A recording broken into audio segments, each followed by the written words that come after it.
السلام علیکم ورحمۃ اللہ وبرکاتہ۔ بسم اللہ والصلاۃ والسلام علی من لا نبی بعد۔ آئیے اپنے سبق کی طرف آگے بڑھتے ہیں۔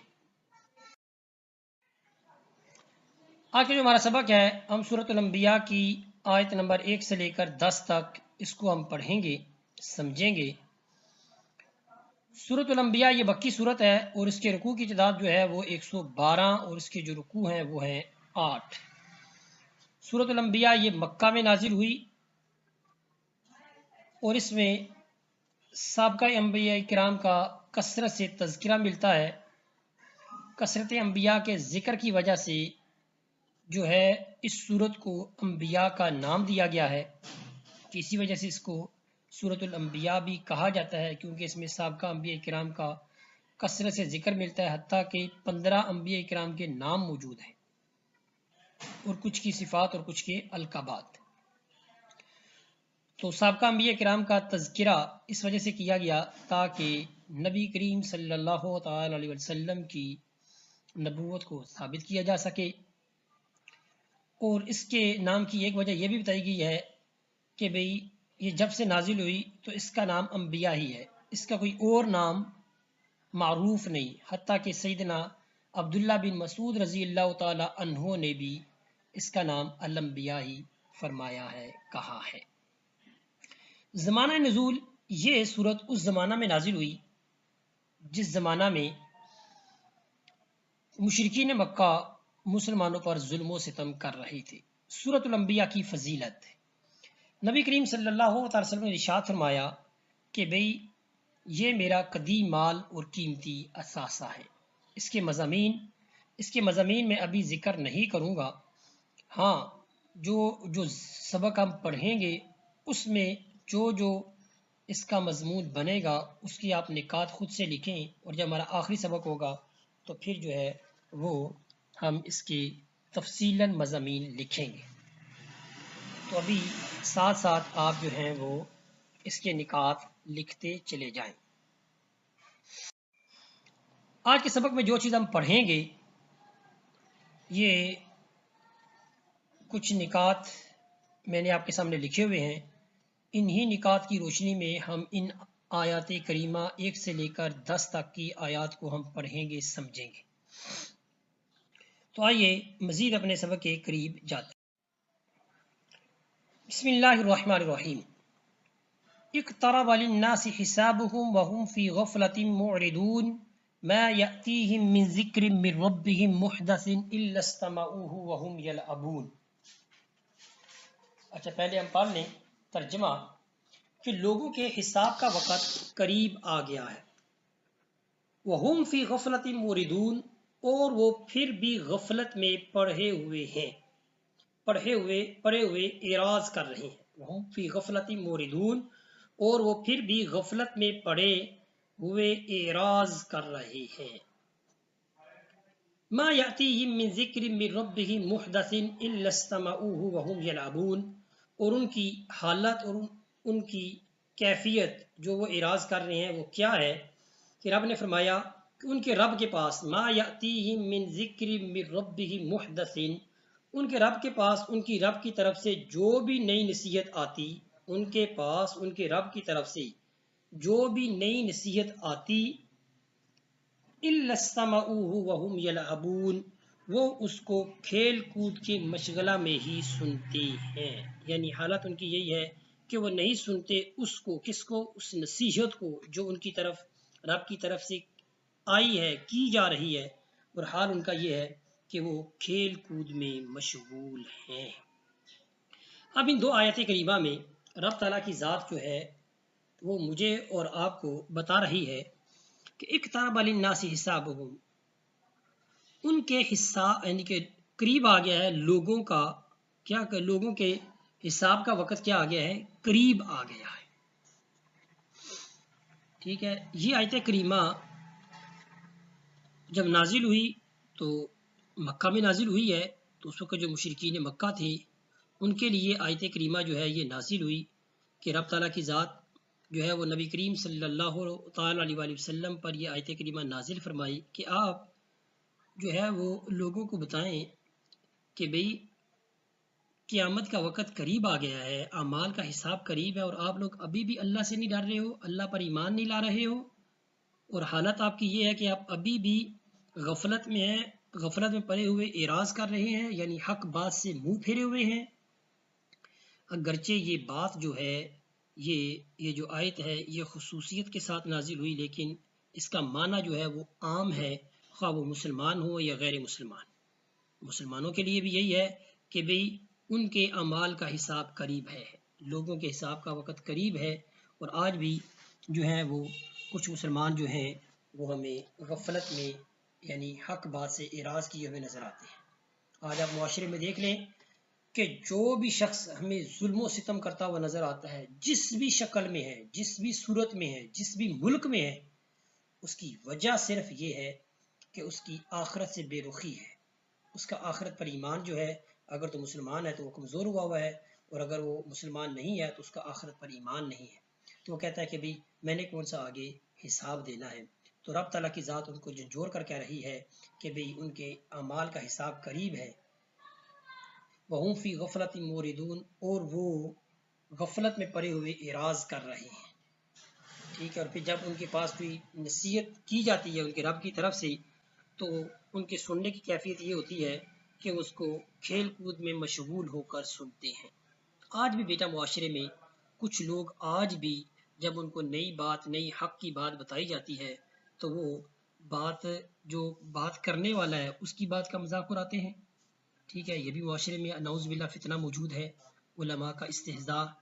ٹھیک ہے، تو یہ انتہائی خطرناک بات ہے، کیوں کہ علماء جو ہیں وہ رب کی بات بتا رہے ہیں، دین کی طرف بلا رہے ہیں۔ تو آج بھی معاشرے میں کچھ لوگ ایسے ہیں کہ جو حق بات کو جو ہے وہ کھیل کود میں مشغول ہوئے سنتے ہیں، یا بالکل حق بات سے بالکل اعراض کر لیتے ہیں۔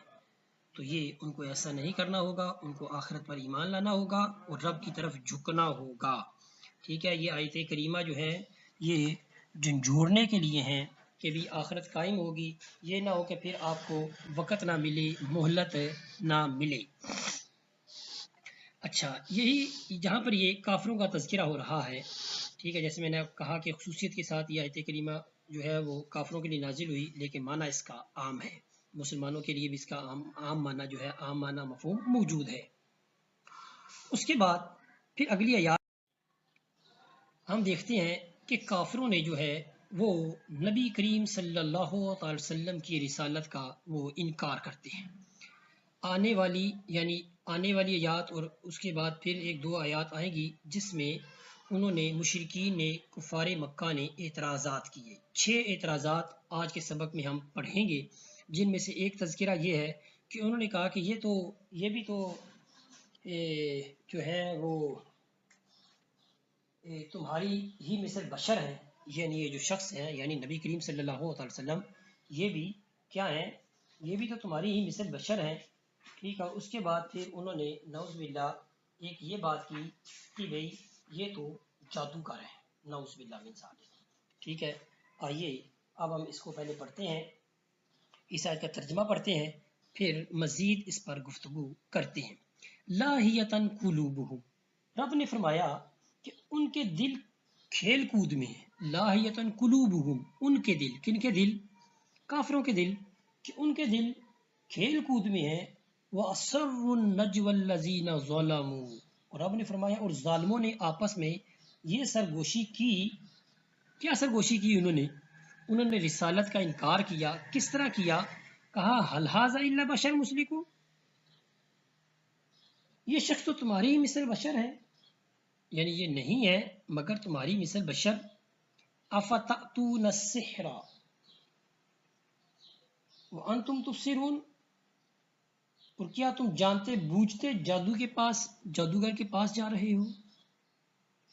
ٹھیک ہے، اب انہوں نے یہ دو اعتراض کیے۔ ایک تو یہ اعتراض کیا، کفار مکہ نے کہا کہ سیدنا محمد صلی اللہ علیہ وسلم کی نبوت پر اعتراض کرتے ہوئے انہوں نے یہ بات کہی کہ بھئی یہ شخص تو تمہاری ہی مثل بشر ہے۔ ان کا یہ اعتراض کرنا، یہ کہنا کہ یہ شخص تو تمہاری مثل بشر ہے، یہ بالکل ان کا قول جو ہے وہ باطل ہے، کیونکہ نبوت کسی شخص کی صورت اور شکل پر موقوف نہیں ہے، نبوت کا ثبوت دلائل اور معجزات پر ہے، اور جب سیدنا محمد صلی اللہ علیہ وسلم نے اپنی نبوت پر دلائل اور معجزات پیش کر دیے، ٹھیک ہے، اور خصوصاً قرآن مجید کو اس چیلنج کے ساتھ پیش کیا کہ تم اس کی نظیر نہیں لا سکتے اور وہ نہیں لا سکتے، تو آپ کی نبوت اور رسالت کیا ہوگی؟ ثابت ہوگی، اور ان کا یہ اعتراض کرنا یہ بھی کیا ہو گیا؟ ساکت ہو گیا، یعنی ان کا یہ اعتراض کرنا کہ یہ شخص تو تمہاری ہی مثل بشر ہیں، تو پھر ان کا یہ اعتراض بالکل باطل ہو گیا کہ اچھا اگر تمہاری ہی مثل بشر ہیں تو تم ذرا یہ قرآن پاک تو لا کر دو، ٹھیک ہے۔ اور پھر انہوں نے جو کہا کہ افتاتون السحر، کیا تم جو ہے وہ، اچھا اس سے پہلے پھر ابھی میں اس کو بیان کرتا ہوں، اس سے پہلے ایک اور بات بتا دی جائے کہ بھئی اگر فرشتہ اپنی اصلی شکل و صورت میں آتا، اگر انسان نہیں، اگر آپ کہتے ہیں کہ بھئی نبی وہ ہوتا ہے کہ جو انسان کی صورت میں نہیں آتا، اچھا کسی فرشتے کی صورت میں آتا، تو اگر فرشتے کی صورت میں آتا تو تم اس کو دیکھ نہ سکتے اور نہ اس کا کلام سن سکتے، کیونکہ فرشتے تو دنیا میں ہر جگہ ہیں لیکن وہ کسی کو نظر نہیں آتے، نہ کوئی ان کا کلام سنتا ہے، ہمارے دائیں بائیں کرام کاتبین بھی موجود ہیں لیکن ہم ان کو نہیں دیکھتے، اور اگر فرشتے اپنی اصلی شکل و صورت میں آتے تب بھی کفار ان سے استفادہ نہ کر سکتے، اور اگر وہ انسان اور بشر کی صورت میں آتے تو وہ کہتے یہ تو ہماری طرح انسان اور بشر ہیں، ہم اس کو نبی کیوں مانیں؟ تو اصل میں ان کی عقلیں جو تھیں وہ کمزور تھیں، وہ احمق تھے، بیوقوف تھے، ان کی عقل جو تھی وہ کم ہو چکی تھی ان کے اعمال کی وجہ سے، تو جس کی وجہ سے وہ غلط اعتراض کرتے تھے، ٹھیک ہے۔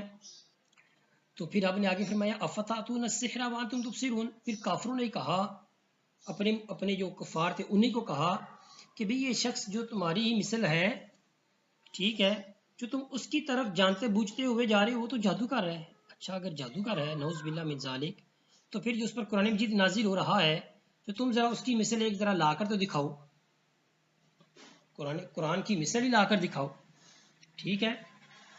تو پھر کیا ان کا یہ اعتراض بھی کیا ہو گیا؟ باطل ہو گیا، ٹھیک ہے، ان کا اعتراض کا کوئی معنی نہ رہا، ٹھیک ہے۔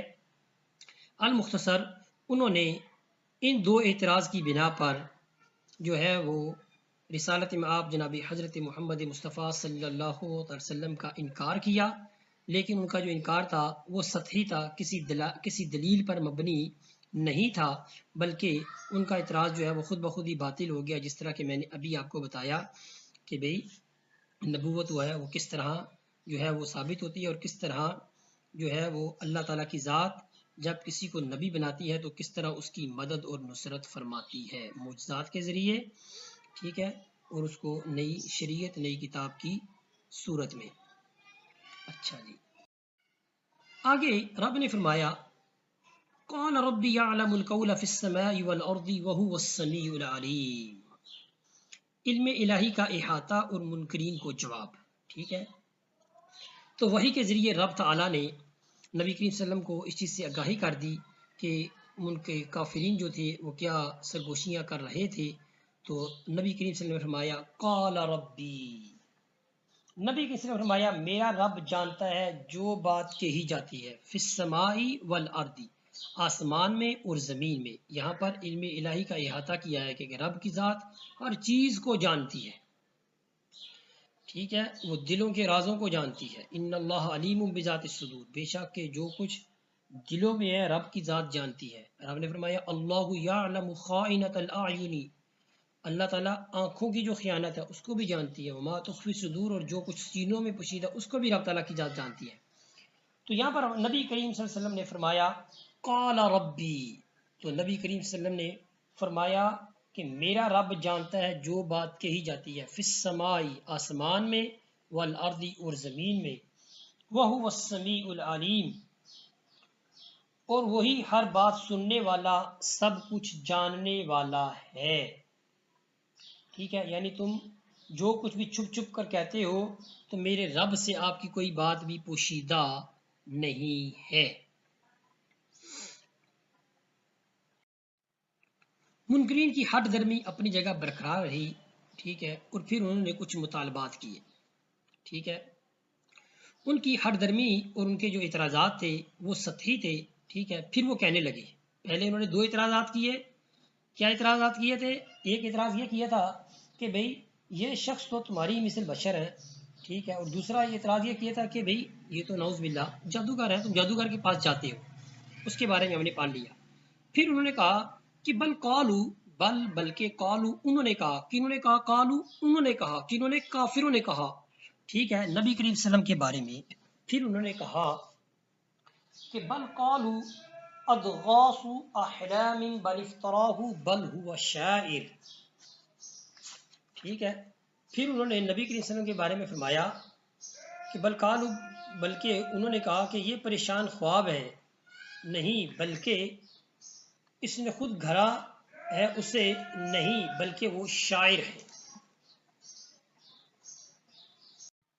اچھا، جیسے میں ابھی بتا رہا تھا کہ منکرین کی ہٹ درمی اپنی جگہ برقرار رہی اور ان کے پھر کچھ مطالبات بھی سامنے آئے.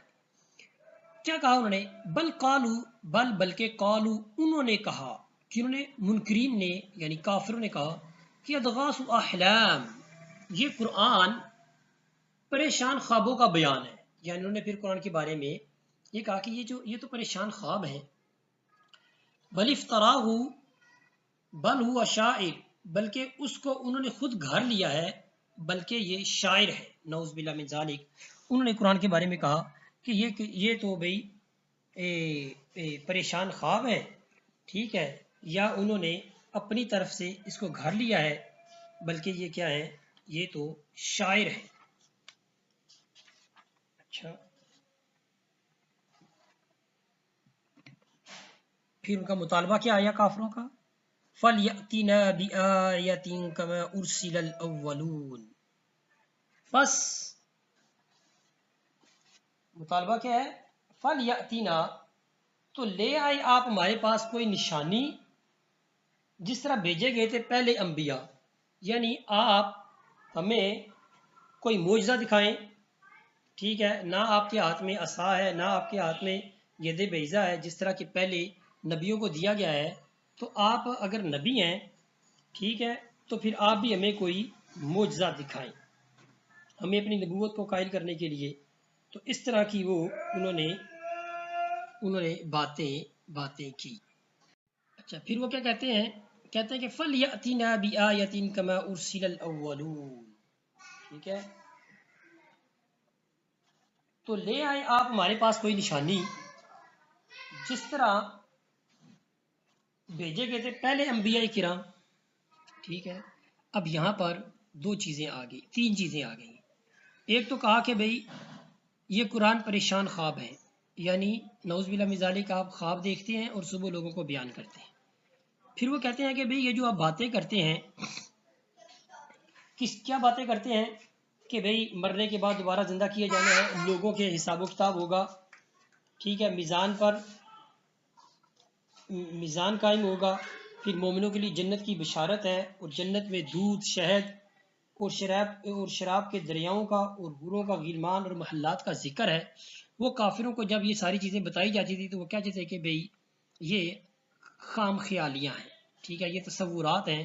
تو اس معنی میں وہ نعوذ باللہ من ذالک نبی کریم صلی اللہ علیہ وسلم کو شاعر کہتے تھے. یعنی وہ کہتے تھے کہ یہ شاعرانہ باتیں ہیں. یعنی جس طرح شاعر ایک تصورات پیش کرتا ہے کسی چیز کے، حقیقت کے ساتھ اس کا کوئی تعلق نہیں ہوتا، تو نعوذ باللہ من ذالک وہ کہتے تھے کہ بھئی نبی کریم صلی اللہ علیہ وسلم نے بھی جو باتیں قرآن کی صورت میں ہمیں بیان کرتے ہیں تو یہ کیا ہے؟ افتراء ہے، ان کی من گھڑت باتیں ہیں، نعوذ باللہ من ذالک. حالانکہ حقیقت کے ساتھ اس کا کوئی تعلق نہیں. نبی کریم صلی اللہ علیہ وسلم حقیقت کو بیان کرتے تھے، جو رب کے احکام تھے، جو جنت تھی اس کو بیان کیا، مرنے کے بعد جی اٹھنے پر ایمان لانے کو آپ نے بیان فرمایا. پھر انہوں نے تیسرا اعتراض یہ کیا کہ فَلْيَأْتِنَا بِآيَةٍ كَمَا أُرْسِلَ الْأَوَّلُونَ. پھر وہ کہتے ہیں کہ بھئی آپ ہمارے پاس کوئی نشانی لائیں جس طرح سابقہ انبیاء کرام کے پاس نشانیاں تھیں، ان کے پاس معجزے تھی. تو اس بات کا یہ جو آخری لائن ہے فَلْيَأْتِنَا بِآيَةٍ كَمَا أُرْسِلَ الْأَوَّلُونَ، اس آیت کا جواب رب تعالیٰ نے آنے والی آیت منکرین کا رد ایسے دیا ما آمنت قبلہم من قریۃ اہلکناها افہم یؤمنون. رب نے فرمایا کہ نہیں ایمان لائے ان سے پہلے کوئی بستی یعنی کہ جن کو پہلے بھی نبیوں کے معجزے بھی دیے گئے، ٹھیک ہے، تو وہ بھی ایمان نہیں ایمان لائی ان سے پہلے کوئی بستی جسے ہم نے تباہ کیا تھا، تو کیا اب یہ لوگ ایمان لے آئیں گے؟ یعنی جھنجھوڑنے کے لیے رب نے فرمایا کہ پہلے بھی کئی بستیوں والے جو ہیں ان کو معجزے بھی دیے، سیدنا موسیٰ علیہ السلام، ان کو رب نے ید بیضہ کا معجزہ نہیں دیا، ٹھیک ہے، اللہ تعالیٰ نے ان کو کئی معجزے عطا کیے، لیکن ان کی قوم پھر بھی ہلاک ہوئی، ٹھیک ہے، تو کیا اب یہ ایمان لے آئیں گے؟ وما ارسلنا قبلك الا رجالا نوحي اليهم فاسالوا اهل الذكر ان كنتم لا تعلمون وما جعلناهم جسدا لا ياكلون الطعام وما كانوا خالدين. ٹھیک ہے، یہاں پر اب سنت الہی یہ ہے کہ رب تعالیٰ نے جو ہے وہ انبیاء کی صورت میں، بشری صورت میں، انسان کی صورت میں انبیاء کرام کو بھیجا، اور پھر ان کی اسی کے اندر بے شمار خصوصیات ہیں، ٹھیک ہے، تو رب نے فرمایا وما ارسلنا قبلك الا رجالا نوحي اليهم فاسالوا اهل الذكر ان كنتم لا تعلمون. اب کفار کے اس شبہ کا ازالہ کیا جا رہا ہے کہ آپ بشر ہیں. اچھا، اب یہ والی آیت کریمہ میں کفار کے اس شبے کا ازالہ کیا جا رہا ہے کہ آپ صلی اللہ علیہ وسلم کہ آپ بشر ہیں، اس لیے نبی کیسے ہو سکتے ہیں؟ یعنی کفار یہ کہتے تھے کہ بھی آپ تو بشر ہیں، آپ نبی کیسے ہو سکتے ہیں؟ رب نے فرمایا ہماری سنت یہی ہے کہ آج تک بنی نوع انسان کی طرف جتنے انبیاء بھیجے گئے ہیں وہ انہی کی ہم جنس تھے، ٹھیک ہے. ترجمہ سماعت فرمائے وما ارسلنا قبلک الا رجالا نوحی الیہم،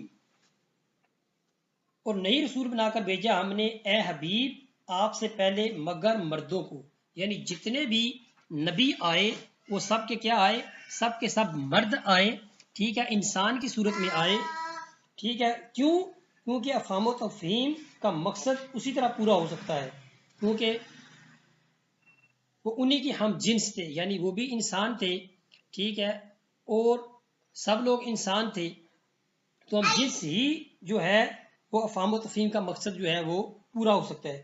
اگر نبی فرشتہ ہوتا تو اس کی آنے کی دو صورتیں ہوتی، یا تو اپنی ملکوتی شکل میں آتا تو پھر تم اس کی حیثیت سے دم توڑ دیتے، اور اگر انسانی صورت میں آتا تو پھر وہ اعتراض کرتے یہ تو پھر ہماری طرح بشر ہے، ٹھیک ہے.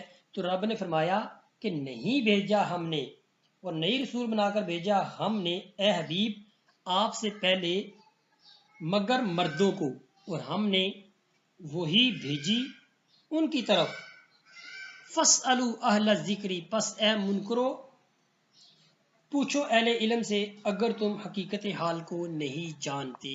یعنی اب کافروں کو پھر تنبیہ کی جا رہی ہے کہ بھئی جتنے بھی انبیاء کرام آئے، ٹھیک ہے، وہ سب کے سب مرد آئے تاکہ تفہیموں جو ہے وہ افہام و تفہیم کا جو مقصد ہے وہ پورا ہو سکے، ٹھیک ہے. اور پس اے منکرو اگر تمہیں اس بات میں کوئی شک ہے تو پھر اہل ذکر سے پوچھو، اہل علم سے پوچھو، ان کنتم لا تعلمون اگر تم نہیں جانتے، یعنی پھر جو سابقہ کتب ہے جو تم ذرا اس میں دیکھ لو، ٹھیک ہے. اچھا، اس کے بعد رب نے فرمایا وما جعلناہم جسدا لا یأکلون الطعام وما كانوا خالدین. پھر رب نے فرمایا کہ نہیں بنائی ہم نے ان انبیاء کے ایسے جسم کہ وہ کھانا نہ کھاتے ہوں. یعنی جتنے بھی انبیاء کرام آئے ہیں وہ سب کے سب کھانا بھی کھاتے ہیں پیتے ہیں سوتے ہیں، اور جتنے بھی آئے ہیں وہ ما کانوا خالدین، اور نہ ہی وہ اس دنیا میں ہمیشہ رہنے والے تھے، ٹھیک ہے. یعنی یہاں پر انبیاء کرام کی بشری خصوصیات میں سے دو کا ذکر فرمایا. کیا فرمایا؟ کہ نہ ہی ہم نے ان انبیاء کے ایسے جسم بنائے ہیں کہ وہ کھانا نہ کھاتے ہوں، یعنی وہ کھانا کھاتے ہیں، ٹھیک ہے، اور نہ ہی وہ اس دنیا میں ہمیشہ رہنے والے تھے، یعنی جو بھی آئے ہیں وہ انہوں نے مقررہ وقت تک وہ بظاہر دنیا میں رہے، اور اس کے بعد پھر جو ہے وہ پردہ فرما گئے، ٹھیک ہے، اور اس کے بعد جو ان کی زندگی ہے وہ حیاتی برزخی زندگی ہے، ٹھیک ہے. تمام انبیاء کرام جو ہیں وہ اپنی اپنی قبروں میں زندہ ہیں، جس طرح کہ ہمیں قصہ معراج میں یہ چیز ملتی ہے۔ تو جو دنیا کا قانون ہے، جو بظاہر دنیا میں ہے، تو رب نے فرمایا وما جعلناهم جسدا لا يأكلون الطعام وما كانوا خالدین، ٹھیک ہے، اور ہم نے ان انبیاء کرام کہ ایسے جسم کہ وہ کھانا نہ کھاتے ہوں، نہیں ایسا نہیں بنایا، بلکہ وہ کھانا بھی کھاتے ہیں، وما كانوا خالدین، اور نہ ہی وہ اس دنیا میں ہمیشہ رہنے والے تھی۔ پھر کیا ہوا؟ پھر رب نے فرمایا ثم صدقناهم الوعد فانجیناهم ومن نشاء واهلكنا المسرفین۔ پھر آپ نے فرمایا ثم صدقناهم، پھر ہم نے سچا کر دکھایا انہیں، کنہیں؟ انبیاء کرام کو، ان کی حقانیت کو، ان کے معجزات کو، ان کی ہر بات کو، ٹھیک ہے، جو وعدہ ہم نے ان سے کیا تھا، ٹھیک ہے، فانجیناهم، پس ہم نے نجات دی انہیں، کنہیں؟ انبیاء کرام کو، ومن نشاء، اور ان لوگوں کو جن کو ہم نے چاہا، واہلکنا المسرفین، اور ہم نے ہلاک کر دیا حد سے بڑھنے والوں کو، ٹھیک ہے۔ لقد انزلنا الیکم کتابا فیہ ذکرکم افلا تعقلون، بے شک ہم نے اتاری تمہاری طرف ایک کتاب، ٹھیک ہے، جس میں تمہارے لیے نصیحت ہے، افلا تعقلون، کیا تم اتنا بھی نہیں سمجھتے؟ یعنی یہ جو کتاب رب تعالیٰ نے آپ کو حق کے ساتھ بھیجی ہے، ذرا تم اسی کی طرف غور و فکر کر لو کہ یہ رب کی طرف سے کتاب نازل ہوئی ہے، ٹھیک ہے، کہ جس میں نہ کوئی تغیر ہو سکتا ہے، نہ کوئی تبدل ہو سکتا ہے، ٹھیک ہے، یہ قیامت تک کے لیے ہدایت کی سرچشمہ کتاب ہے، ٹھیک ہے، اور یہ ایسی کتاب ہے کہ بھئی اگر تم اس میں کوئی شک ہے تو تم اس کی مثال لا کر دکھاؤ، وہ بھی تم نہیں لا سکتے، ٹھیک ہے، افلا تعقلون، تو یہ تم سارا کچھ جاننے کے باوجود کیا تمہیں عقل نہیں؟ تو اللہ تعالیٰ مجھے بھی آپ کو بھی جو ہے یہ سمجھنے کی توفیق عطا فرمائے۔ تو خلاصہ